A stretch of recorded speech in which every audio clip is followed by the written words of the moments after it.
বোয়ালখালী উপজেলার করলডাঙ্গা ইউনিয়নত তালুকদারপাড়া হাফেজ আহমদর ফোয়া মোহাম্মদ সোহেলরে 490 লিটার দেশীয় মদসহ গ্রেফতার করছে সেনাবাহিনী।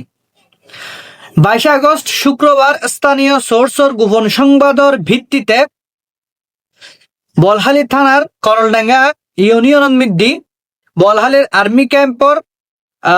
আর্মি ক্যাম্পে বিপুল এই মদর সালান উদ্ধার করে এবং মদ বহনকারী সিএনজি সহ ড্রাইভার সোহেলরে আটক করে।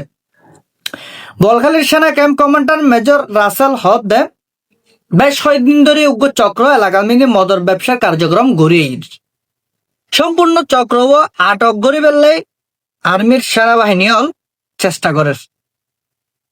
অবশেষে তারা সফলেই চক্র ও দরিদ্র জব্দকৃত মালামাল সহ আসামিরা সুস্থ অবস্থায় আইনি প্রক্রিয়ালে বোয়ালখালী থানার হস্তান্তর করছে। ব্যবসা করি বেলায় বহুত পথ আছে, কিন্তু মানুষ এই ধরনের ফটকা বাঁচি লয় আসলে আই নজানি। মানুষ হাই বেললে গো পরিবাররা হাবাই বেলা হট্টানিয়া লাগে ডেলেবাতে হাইলি ভাই অয়, কিন্তু এই অবৈধ ফটত যাইয়ারে জীবন না ধ্বংস করানোর হন মানে ঐত না পারে। সুতরাং সুস্থ জীবন যাপন গরণ দর হলে ডেলবাত হন।